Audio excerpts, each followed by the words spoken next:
ভাই সার্বিয়াতে এত বিশাল বিপুল পরিমাণে ফেক পারমিট গুলো বের হচ্ছে, আপনারা যারাই আবেদন করবেন সবচেয়ে সতর্ক অবস্থায় থাকবেন।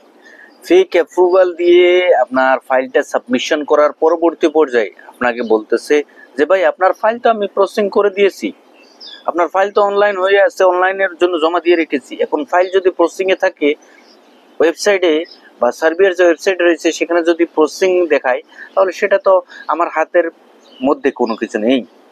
কারণ হচ্ছে কি, আপনার এই ফাইলটা তারা নিয়ে আপনার ফেক অ্যাপ্রুভাল দিয়ে এম্বাসির ওয়েবসাইট বা আপনার সার্বিয়ার যে ওয়েবসাইট আছে সেখানে আপনার প্রসেসিং এ দেখাই দেয় এবং আমরা সেখানে আবার টাকা পেমেন্ট করে দিই।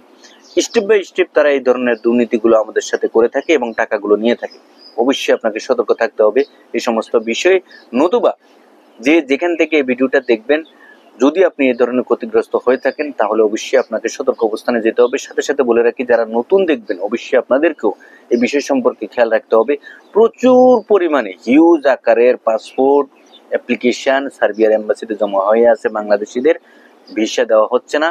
কারণ এই যে ফেক কাগজপত্র দিয়ে কখনো কোনো এম্বাসি থেকে কেউই ভিসা দিবে না। অবশ্যই আপনাকে যথাযথভাবে আলোচনার মাধ্যমে, পরামর্শের মাধ্যমে, যার কাছে যেভাবে যে ব্যক্তি বা প্রতিষ্ঠান বা মাধ্যম অনুযায়ী জমা দিবেন, অবশ্যই আপনাকে সতর্কতা অবলম্বন করে জমা দিতে হবে।